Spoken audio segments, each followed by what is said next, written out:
kasabong, ayan, nandito na naman tayo sa panibagong episode ng Sabong Pinas! Alright! Na-miss nyo ba ako mga kasabong? Ulol! Mga kasabong, na-miss ko rin kayo. Pasensya na po mga kasabong kung hindi po ako masyadong nakakapag-upload dahil sobrang busy natin eh. Kayo naman, di na kayo nasanay dyan. Mayabang niya. Mga kasabong kasi ano eh, pagka po kayo ay namimiss si Sabong Pinas, punta lang po kayo dun sa YouTube ng Sabong Pinas kasi hindi po nagpa-pop up yung Sabong Pinas sa mga subscribers po natin dahil mahigpit po si YouTube talaga. Ang hirap magpa-yellow dollar sign. Ang ibig sabihin po, pag yellow dollar sign ka, hindi ikakalat mismo ni YouTube. Na kahit mismong subscribers po natin is hindi sila magpa-pop up doon. Dahil mga kasabong nga, yung YouTube is medyo mahigpit sila sa usaping manok eh. Kaya mga kasabong, yung ibang vlogger is nawawalan ng gana dahil siyempre doon sa part na yon wala kaming kita doon. Pero ako naman mga kasabong, kahit wala akong kita, basta mapanood nyo lang ako lagi.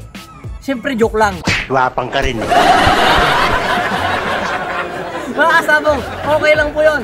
Kahit yellow dollar sign siya, yellow dollar sign siya or green dollar sign mga kasabong. Pag green dollar sign yung nasa aming YouTube studio is binabayaran kami ng YouTube. Pagka yellow dollar sign, hindi kami binabayaran. Pero okay lang mga kasabong, at least na-update kayo sa ating mga updates dito sa ating manukan. Dahil isa pa, mga kasabong, ang hirap na po ngayon na gumawa ng content talaga dahil sa sobrang dami na pong vlogger is nagkakapare-pares na po ng content. Kaya pansin nyo mga kasabong, hindi po ako masyado na nagagawa ng content ng about sa sakit, about sa ganito, about sa mga ganyan. Mga tips mga kasabong makukuha na nyo ako mga kasabong dahil dun sa YouTube ngayon, sobrang dami ng solusyon about sa mga sakit na ganyan. Tsaka mga kasabong, wag nyo na asamin na ako ay mag-share ng mga about sa mga sakit-sakit. Mga kasabong, iwasan natin yung sakit para wala tayong gagamutin. O diba mga kasabong, mas maganda po yun. Dahil yung mga sakit na ganyan, yung mga typical na sakit, sa mga previous po nating vlogs, mga kasabong, doon sa mga previous nating contents. Kaya mga kasabong, yung ating content ngayon is magpapakita po ako sa inyo ng mga manok doon sa mga umorder po sa akin. Order po sa akin yan ni FFEJ, which is 5 battle stag. 5 battle stag, sinabi niya po sa akin yung mga bloodlines na 2 gray, 2 5K sweater, tsaka hindi ko malaman yung isa eh. Kaya lang mga kasabong is malayo siya.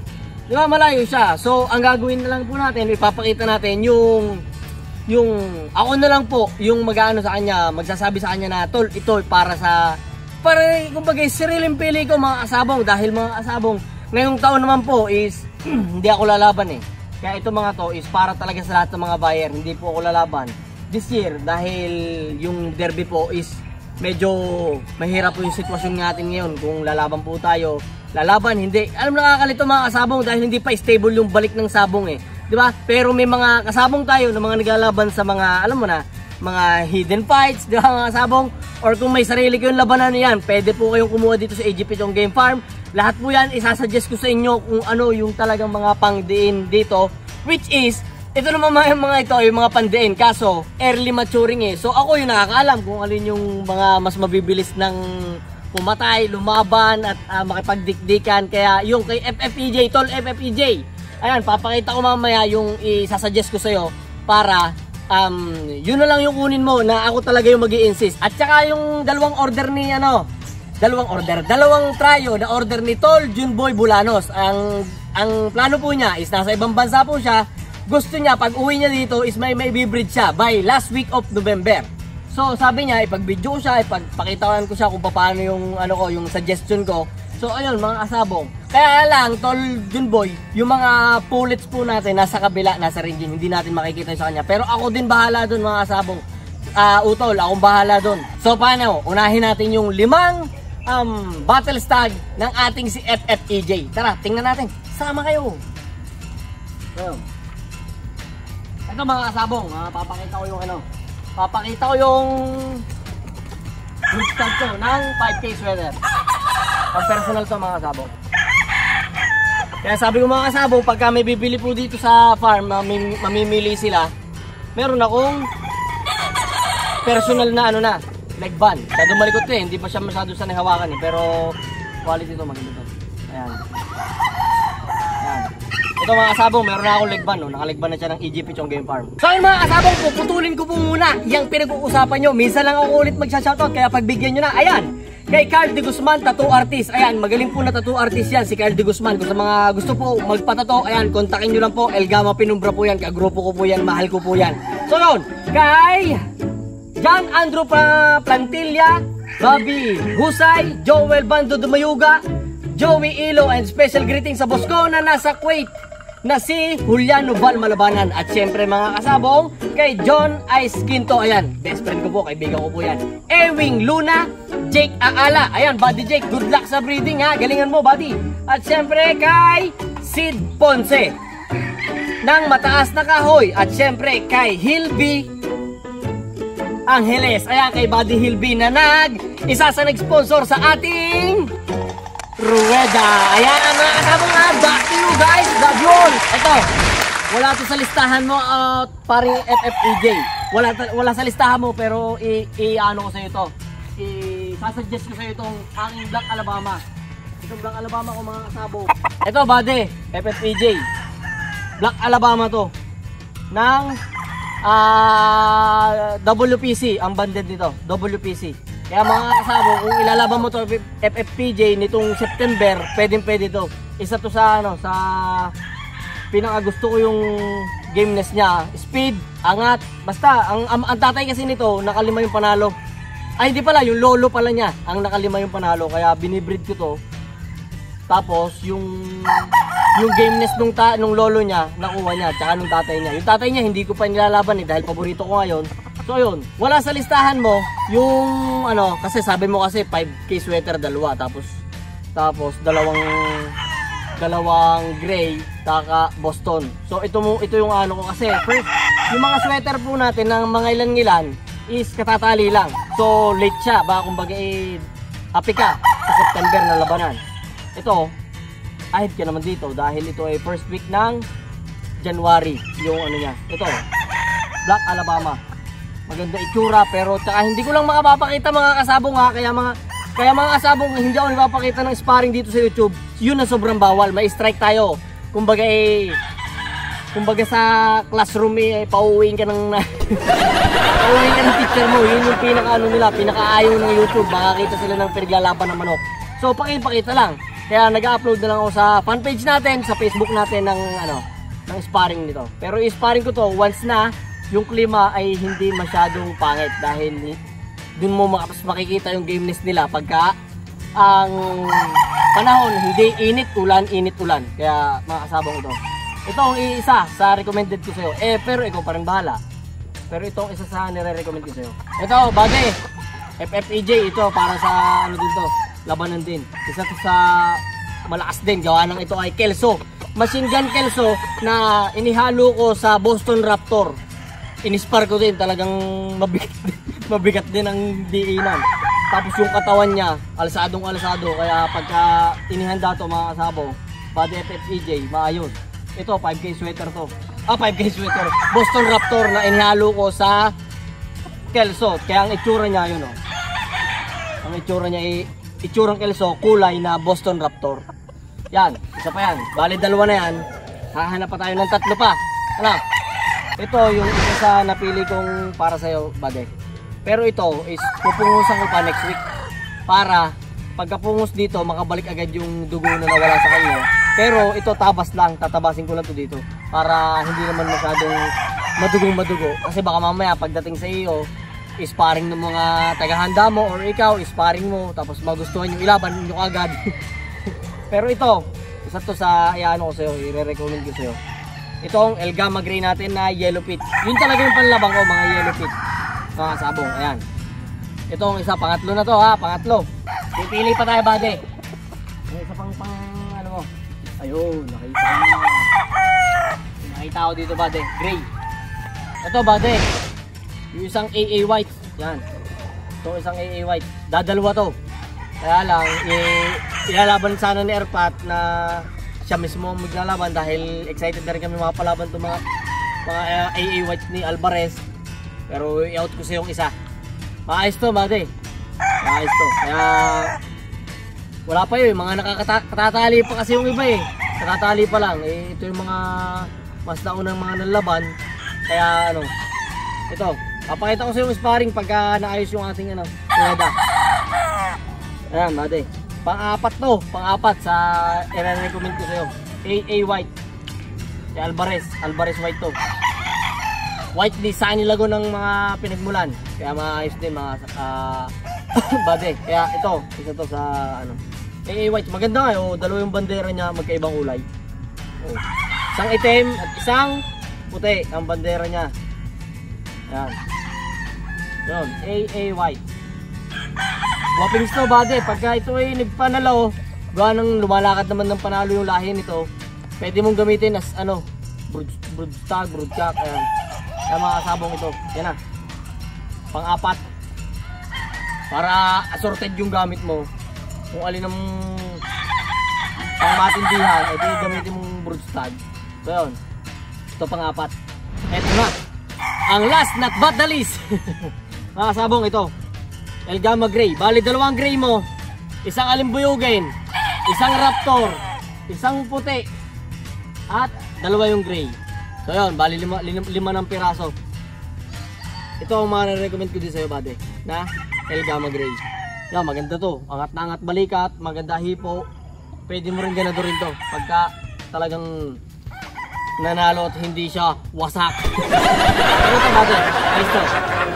El Gamma Gray, ako na nag-recommended ng apat na yan, 5 na yan, na-recommend ko sa'yo yan, kaya hindi ako papaltos dyan na gagalaw talaga yan. Depende na lang siyempre sa nagpapagalaw ng iyong manok.